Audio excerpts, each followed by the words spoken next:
ipasa na po natin ang National Land Use Bill. Those were the words of President Aquino during his first ever State of the Nation address. So far, he has made good on his word, making the land use bill a priority bill. Senator Juan Miguel Zubiri is one of the advocates of a national land use law. Dapat na pasa po natin 20 years ago. If we passed it 20 years ago, hindi po parang chop suey ang ating national land use plans. This is going to be the master plan. Ika nga, we need a master plan. Malaysia has a master plan, Thailand has a master plan, Vietnam has a master plan. We do not have a master plan. In Leyte Island, support for a comprehensive national land use plan is also growing, from the barangay to municipal level, all the way to the provincial level. Na dapat talaga magkaroon ng national land use plan or land use policy. Kasi plano tayo ng plano, isang just restricted to just one area, one local government. You cannot just do that by yourself. The landscape of our province or even our whole country would need each other's support and cooperation. Bakit mabagal? Walang tatanggi na tumulong tayo sa biktima ng sakuna.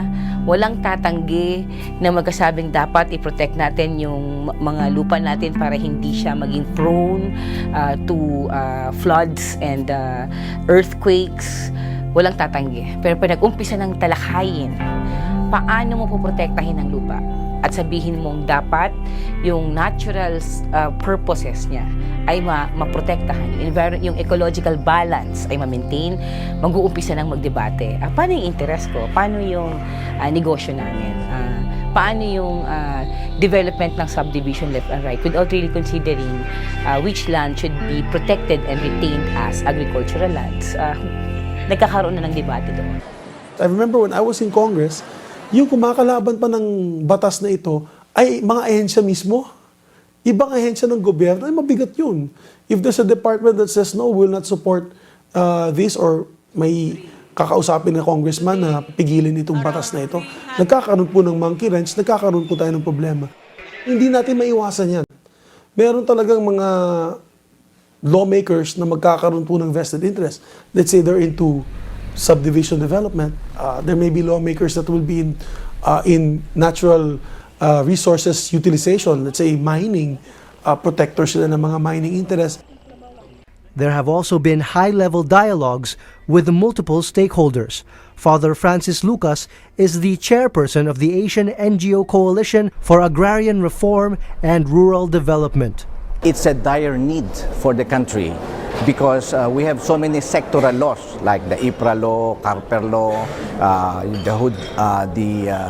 the other NIPAS law, and it's so confusing and oftentimes in conflicts. Problem is the different agencies of the government like the DNR, the DAR, the Department of Agriculture has their own specific laws and regulations that are that guide them in the implementing their programs. Sometimes these different policies and programs come in conflict with the different policies and programs of the other agencies. Land may be utilized in many ways. It may be converted for commercial purposes or a means to make a living, or for protection and conservation. Dr. Walter Salzer is the Director and Principal Advisor of GIZ's Environment and Rural Development Program here in the Philippines. GIZ is a federally owned enterprise that supports the German government in the field of international development cooperation. For more than 30 years now, GIZ has been cooperating with Philippine partners in strengthening the capacity of people and institutions. Usually, in a normal situation, you would have a land code or a land use law which actually regulates the access to that land exactly. The national government and its various agencies, the Department of Environment and Natural Resources, the Department of Agrarian Reform, and the Department of Agriculture still have the power to make decisions about land. The National Commission on Indigenous People is mandated to promote the rights and welfare of indigenous peoples. while the Local Government Code of 1991 gave local governments more power to manage their own natural resources. In the Philippines, several policies are related to land use. The Indigenous Peoples' Rights Act mandates that the domain claim shall be managed by the traditional leadership system through the issuance of ancestral domain titles.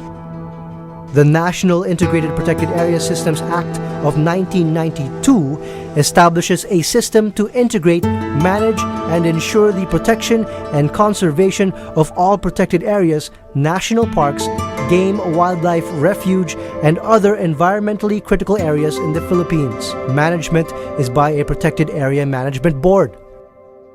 It is also in our forests where mining takes place.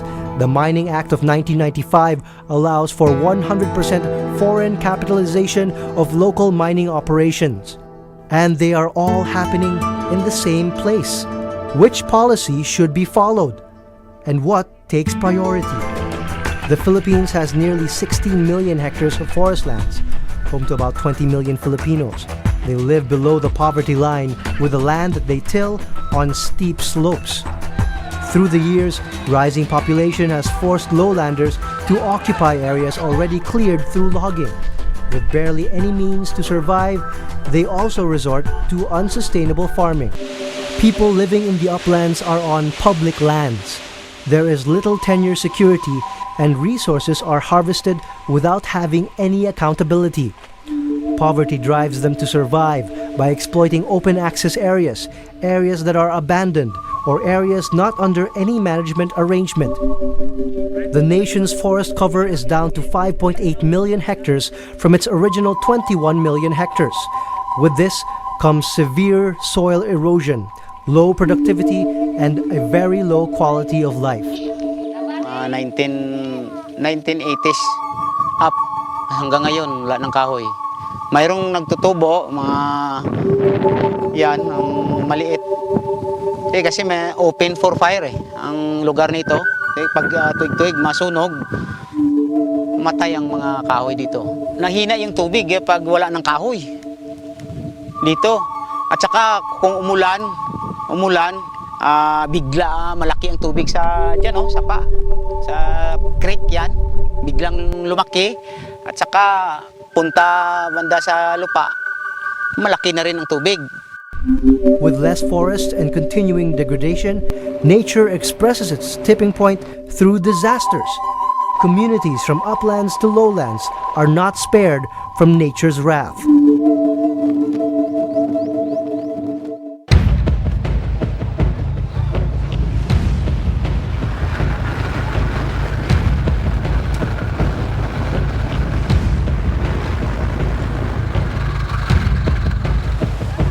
On November 5, 1991, Typhoon Uring caused massive floods in the city of Ormoc, Leyte. Thousands of lives were lost. An unexpected huge volume of water rushed downstream, submerging the municipalities of Pastrana, Dagami, and Tanawan. All three municipalities are located inside the watershed of the Binahaan River. Their fates are intertwined. Kasama yung Ormoc, kasama kami rito. Laki ng baha. Napiktuhan na yung barangay namin, lalo na yung mga pagkukupras, yung mga nyugan namin. Yun, daming nasira na nyugan namin. The floodwaters also made their way to the municipality of Dagami. Esmeralda Bardillon Ortega, the mayor, recalls that day. We came to realize that the water came from Burawin area, and the water from the mountains would pass through that water area. But it so happened that there were so many lugs na nagbara. So yung water nag-rise up and it went down to the municipality of Burawin and eventually to Dagami. It was very fast. That was the first time that we experienced flood na not hindi water, muddy water. That was the worst.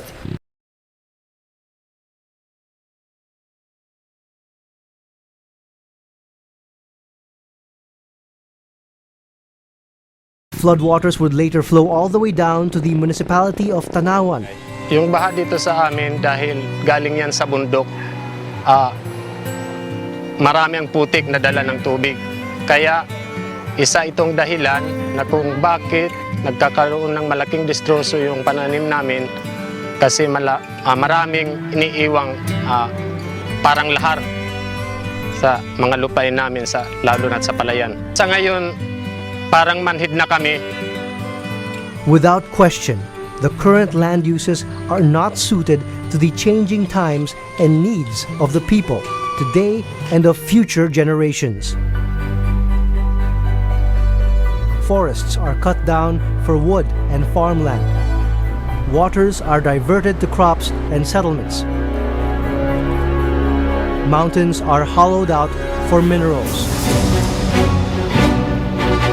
These practices, if left unchecked, have serious negative consequences. Deforestation has triggered landslides and spawned floods in lowland communities. Mining embowels the ground, allowing chemicals that poison agricultural lands downstream, the rivers and lakes, and all the way down to the coast. The natural wealth of the nation is dwindling and can barely cope with man's needs. From forests to sea. The country is used to top-to-bottom approach, a centralized form of planning. The national government would set, through the medium-term Philippine Development Plan, the defined directions to help push the country forward. There are also national, regional, and provincial physical framework plans which are policy-oriented and indicative in nature. For local government units, a comprehensive land use plan allows them to become active partners in achieving provincial, regional, and national goals by setting their own development direction. Most municipal government units have land use plans and zoning ordinances to regulate their own territory. However, municipalities have limited technical know-how to update them.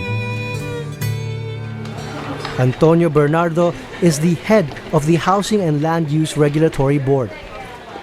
Yan po isang nakakalungkot sa atin ngayon, no? Kasi sa mga panahon ito, palagay ko napakababa pa ng pagkakaalam at pagiging involved ng mga tao sa land use plan. Hindi pa nila ito naiintindihan. Bagamat nasabi na natin na napakahalaga na magkaroon tayo ng land use plan.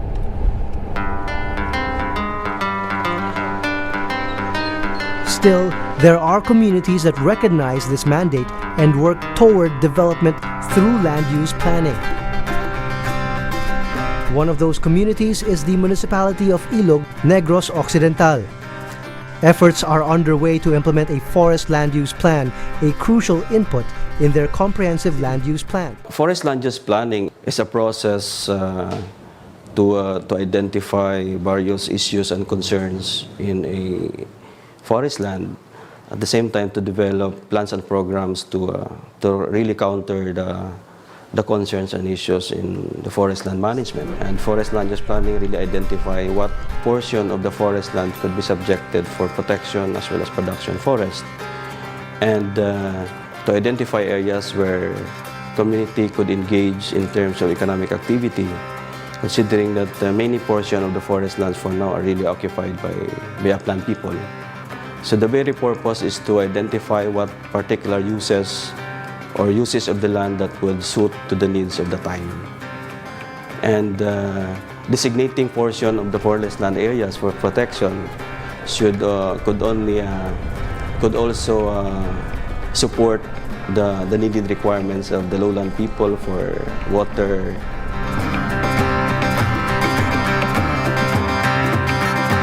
Through a forest land use plan, communities can better determine which lands need to be reforested and which will be reserved for the livelihood of communities like farming or planting trees for harvest.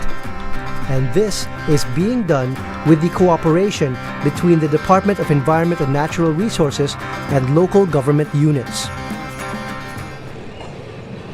From the uplands of Negros, we return to the lowlands of Leyte and the municipality of Tanawan.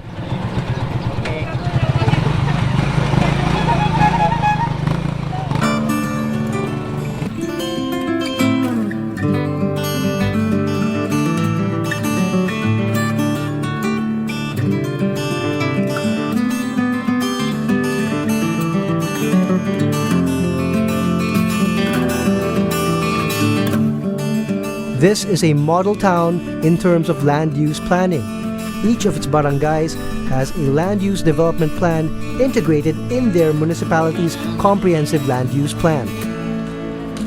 Backed by the Local Government Code of 1991, it is the means by which a municipality takes the lead to come up with its own unique and site-specific plan to address current needs and their future growth. Since 2005, GIZ has been strengthening the capacities of local planners from regional line agencies and LGUs in Leyte Island. It has assisted in enhancing or updating 18 municipal comprehensive land use and development plans. The approach is participatory. Broad-based planning starts at the lowest level of government, the barangays.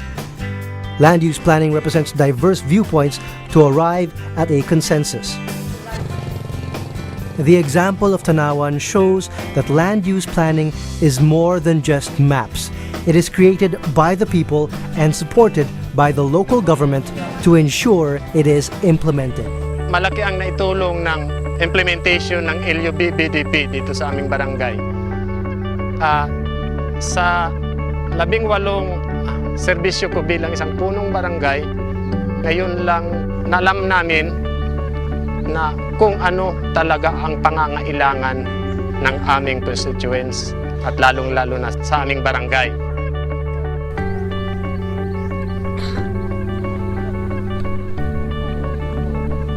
Hindi naman kailangan na may technical knowledge yung barangay. Yung kailangan na may technical knowledge at the municipal level kasi sila yung nagpa-facilitate. So, having the knowledge at the municipal level, hindi mahihirapan yung barangay. The land use planning in Tanawan empowered people to plan and take action and allowed them to save close to 5 million pesos, which would have been paid to external land use consultants. Ma-empower kami or matuto kaming mag-facilitate sa mga constituents namin or ma-transfer namin ang knowledge about the planning approach na inintroduce sa amin. Comprehensive land use plans provide the public policy basis for drawing and applying the zoning districts.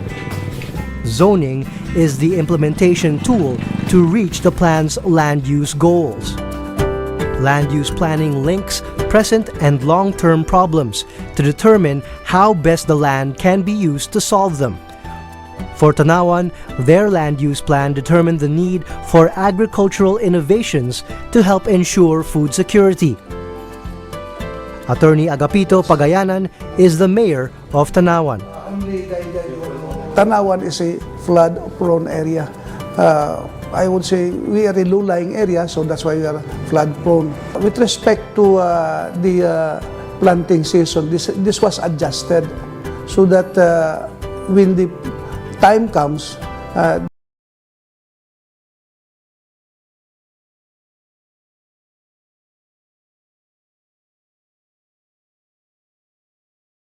plants or the rice would not be so much subjected to flood. In fact, there is also a recent technology introduced by the Department of Agriculture. We have now the submergent rice. Land use planning has also initiated a process of communication and cooperation among residents and their local leaders. In all activities, as I said before, it was difficult to call them to a meeting. Now, you call them to a meeting and they are there. That is one dramatic improvement. If you can get your people to cooperate, then you have done something.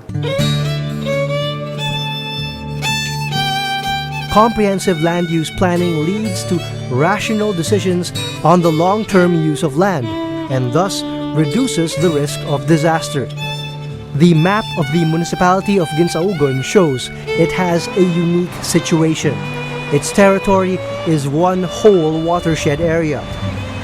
After the St. Bernard Ginsaugon disaster in 2006, a hazard assessment found that 70% of its total land area is highly vulnerable to many hazards. Integrating disaster risk reduction management in its comprehensive land use plan is a must. Mayor Rentuza is now in the process of updating St. Bernard's comprehensive land use plan. and that takes disaster risk reduction into account. It doesn't allow future development in areas that are highly risk-prone or required to be kept free for emergency response.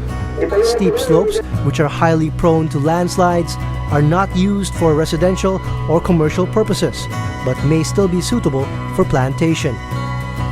It took time for them to understand. But generally, they appreciated the importance, because they themselves, for the first time, they were able to dissect the different area ng barangay and the problems, their strengths and weaknesses, the resources that they have, the risk that they are vulnerable to. Back in Ilog, Negros, the forest-to-sea approach is being embraced. Efforts to reforest upland territories in Barangay Pingot have gone hand-in-hand with programs to reforest mangroves along the coast of Ilog's Barangay 2. But these local government units are but a handful of the thousands in the Philippines that could benefit from participatory land use and development planning.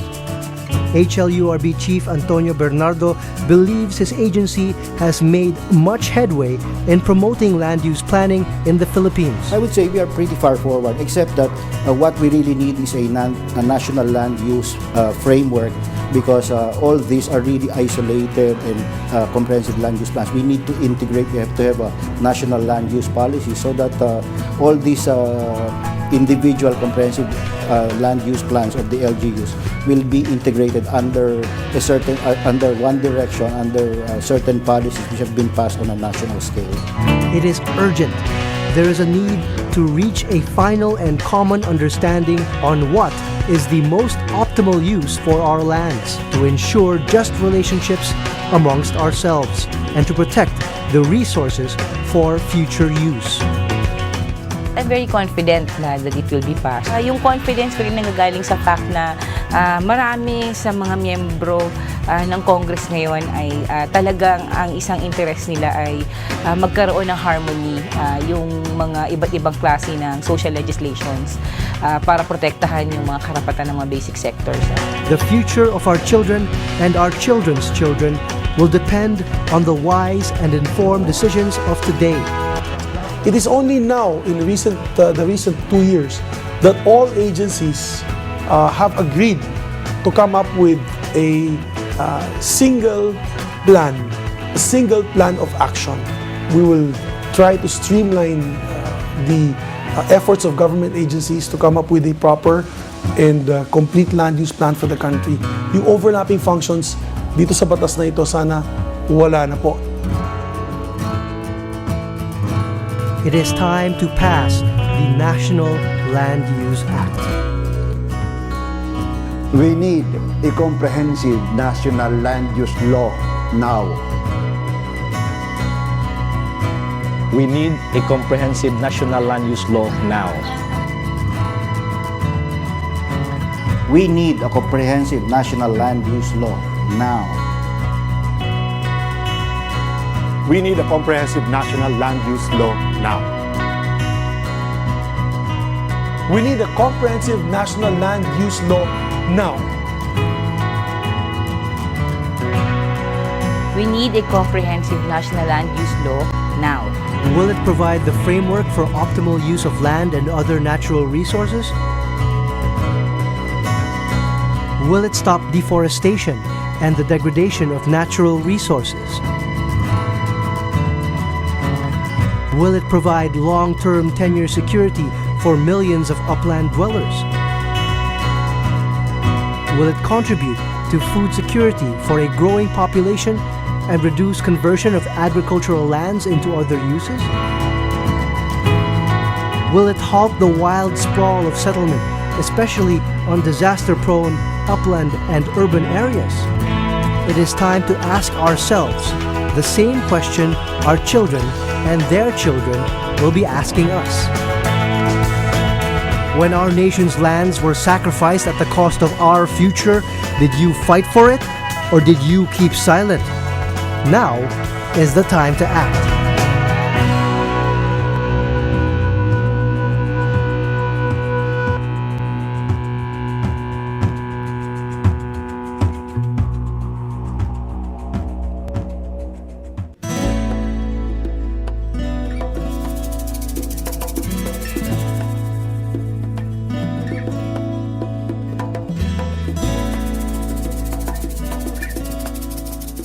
Isa to sa mga pangunahing batas na dapat maipasa ng Kongresong ito ng komiteng hinahawakan ko gaya na nasabi ko kabilang ang LARA Bill or Land Administration Authority Bill.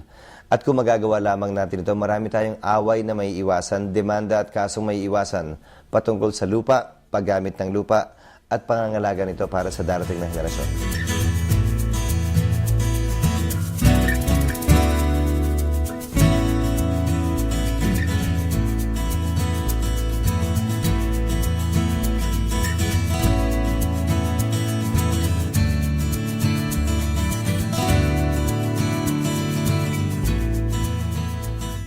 Hindi ako papayag na magpa-hostage sa nagbabangga ang mga interes ng ahensya o turf war ika nga, na ayaw nilang maalis yung partikular na poder sa kanila na meron sila ngayon. I will not allow myself, neither will I allow the committee nor the Senate to be held hostage by these petty quarrels and interests. Hindi naman siguro tama, dapat na manaig at manguna yung interes nila kesa sa interes ng pagpasa ng panukalang batas na ito. Hindi man mainit na pinagdedebatihan, hindi man hot topic sa kalye, hindi din nangangahulugan na ito'y hindi mahalaga. Hindi porket hindi exciting na walang umiiyak, walang nagsisigawan at walang nag-aaway, hindi rin naman nangangahulugan na hindi mahalaga.